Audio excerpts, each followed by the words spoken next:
Hi guys, and welcome back. I have another video for you today. We're doing Lapis Lazuli this time. This has been another request, and here's the one that I did before that I showed on my website and my Facebook and my gem group and everything else. So if you want to join any of my groups, I will leave links for you below in the description box, and you can also follow me on Facebook there, because I'm always finding new gems to do because I'm obsessed with them. Anyway, let's go ahead and jump right into the video. I am starting out by doing some of the shading that is going to be the under and the bottom layer of the gem. Lapis Lazuli is not a translucent gem. It is a solid gem. So when you look at it, you see the bright highlight on it right here, and then you see the shadow on it, and so that's what we're going to start with. Anytime you have a gemstone like this where it's a solid gem and not one that has light going through it, you're going to have a bigger shadow over here directly opposite of your highlight. So that's what we're going to start with. I'm actually using black to do my shading. I just go very lightly with it so that I don't interrupt any of the color, really, and so that you can still see all the colors and all the shading on top of it, which is why I like, one of the reasons I should say, that I like micro Raffines, because they are great for layering. So I'm again doing my highlight coming from this area, so my darkest shadows will be down and over here. I have multiple videos that I want to do for you guys over different gemstones. So if you have one that you want to see, or if you want to leave me a list, you are more than welcome to. I'm always looking for new ones. I'm always on Pinterest browsing around, finding gemstones that I didn't know about before. Whether it's actual like translucent gems like rubies and sapphires and whatnot, or whether it's more like semi-precious stones like lapis lazuli and malachite and opals and such like that. If you have any you'd like to see, just let me know. You can leave me a comment. You can find me on Facebook or in my gem group. Always in there doing more things, coming up with new ideas. And I get great ideas from so many of my fans and my followers, and and some who are just as obsessed with gems as I am. So, since I class some of my precious gemstones in there with gems, I like to do these too. And they come out just really great looking, so it makes me happy. Alright, so this is the basis for my shadowing that we're gonna do. And you can always go back in, make it darker around the edges or anything else that you want to do. It doesn't have to just stay like this. This is just giving us a basis for what we're going to do. I have my lightest blue that I'm working with is 532. And I'm just going in and doing a couple of little spots. Oh, wait. I forgot. In Lapis Lazuli, it has little infractions and patterns in it.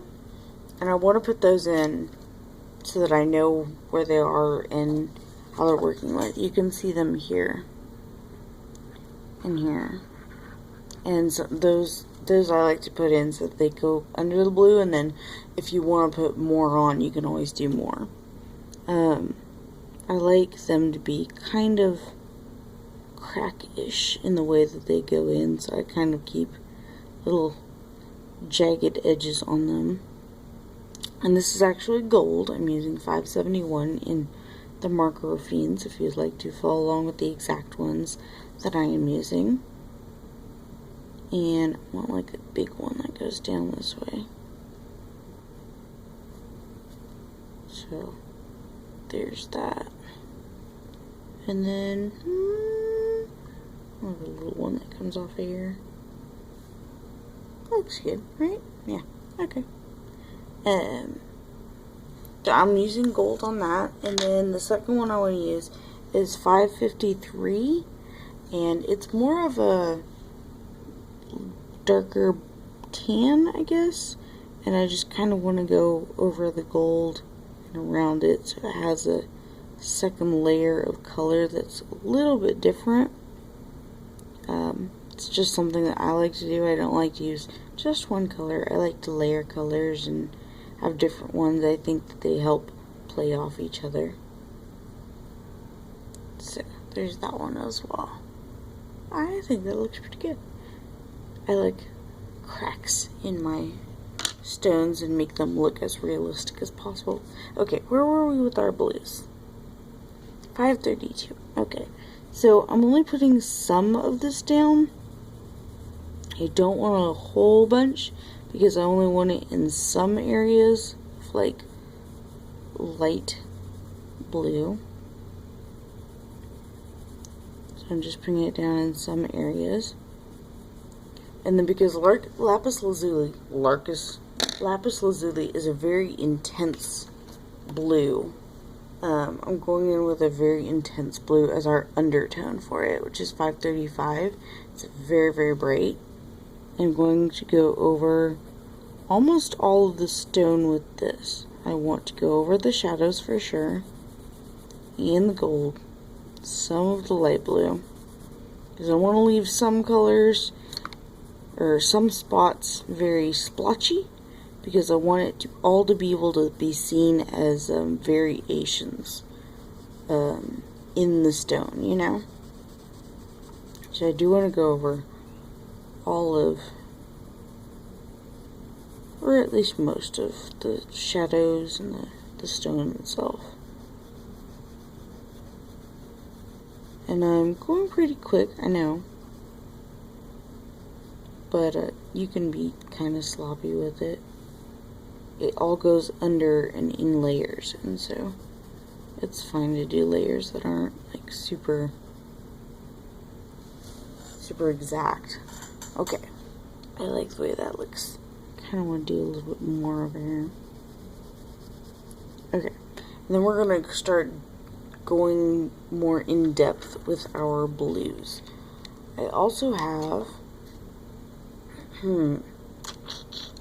somewhere 533, which is going to be our next blue, if I can find it. Oh, found it. Alright, this is also pretty intense blue, but it's a darker blue, and so I want to do a whole bunch of the stone in this one.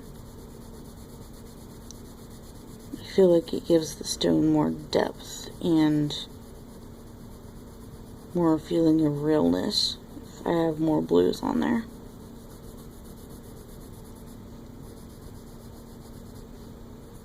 So we're going to do lots of blues.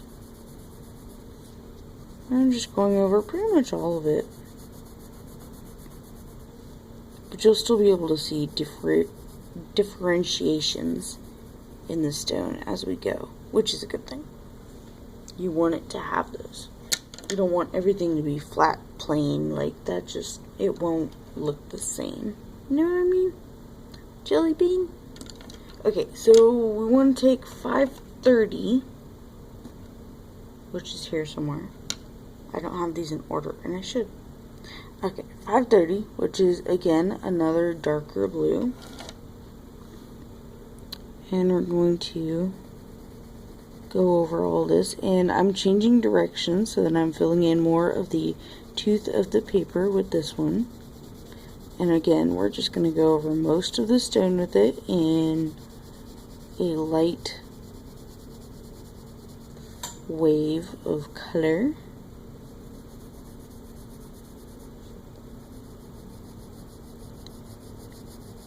And just kind of go over and over and over and over and over. And I go very lightly. I just want it to help fill in the paper so we don't have white spots and whatnot.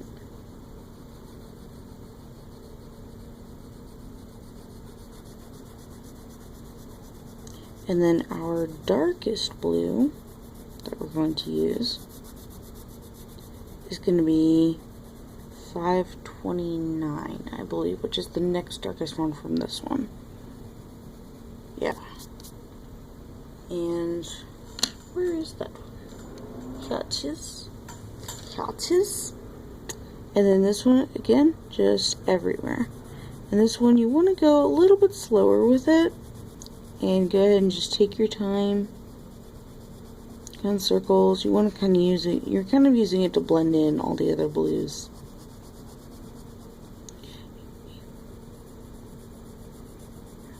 Just like that.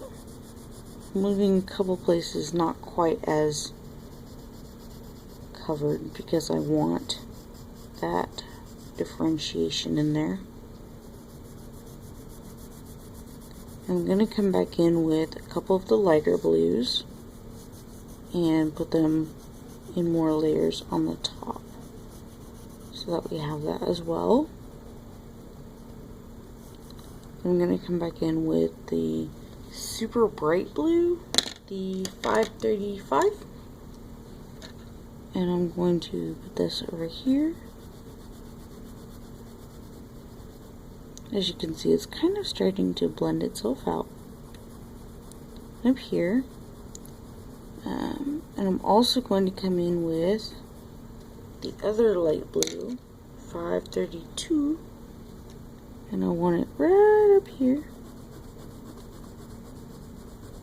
Ooh, look at that. It's just smoothing it all out. Look at that. It's so pretty.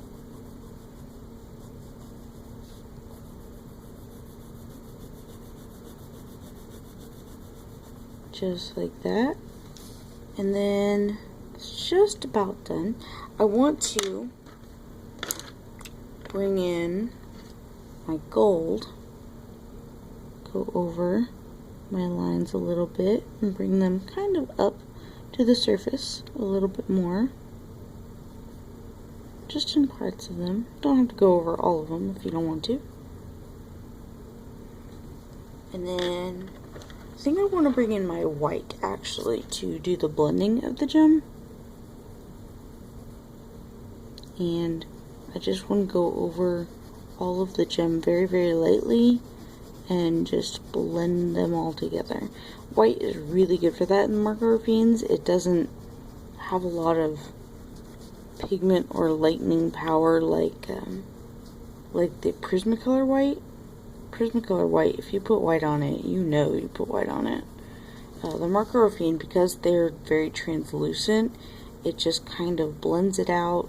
Gives it a little bit of light, but not a lot. And I like that, so I'm going to do that over this thing. Over this entire thing, pretty much. And then it looks different on here. Why does it look different on there? I don't know. Okay. Anyway, I'm going to go in with 531, which is another one of the blues. Just find some of the darker spots where I want it to be.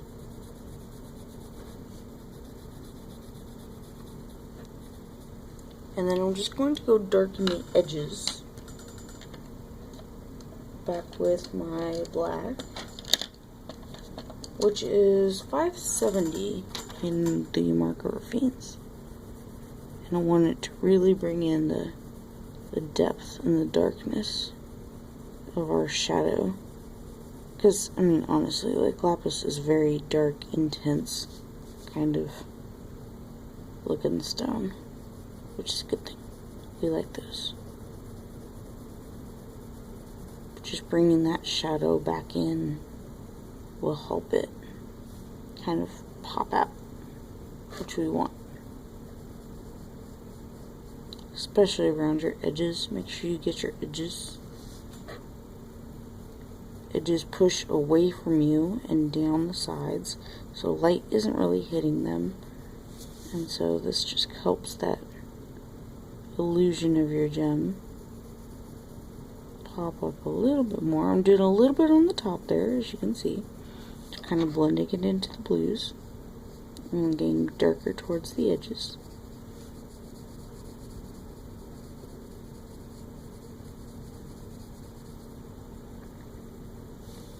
Just like that.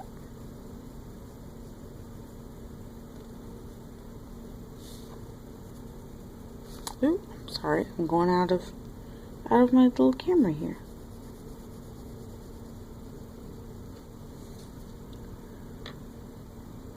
And that is how we do it. I don't know that I am satisfied with it yet. So, we'll put our highlight on and see what we think of it. If we don't like it, we'll change it. Alright, so I have a jelly roll pen, which I use for like everything. And I'm going to put our highlight here. And here. That's where the light is hitting our stone.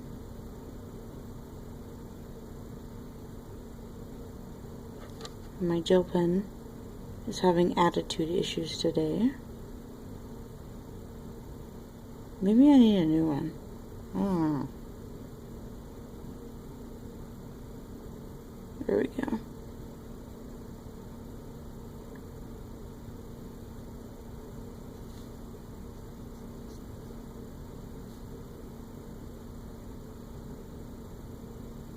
I need either a new one or I need to find my other one. My goodness. It's just having issues today.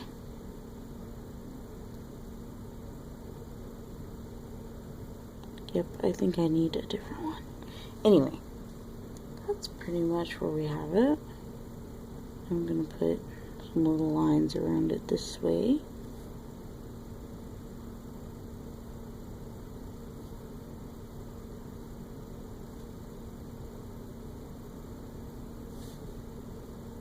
The light's catching it down over here too. And there you have it, Lapis Lazuli. And I'm going to come in here and I'm going to fix these highlights one way or t'other. I'm telling you. Right, I'll have to let it dry and come back in. But that's how we do it. I've also had a lot of questions about how I do the bevel settings and whatnot in them. And I usually just go over it with gold or silver, just because I like the metal type setting, and then I just come in and I do a little bit of shadowing with either black or one of the dark grays. It's very, very simple, but it is effective. So there you go, Lapis Lazuli, and I hope you liked it, and I hope that you try it and that you do what you can with it, and I would love to see it. If you're in my gem group, post your picture. I want to see it. And if you're not, but you'd like to be, I will leave a link for you in the description. Thanks, and have a great day.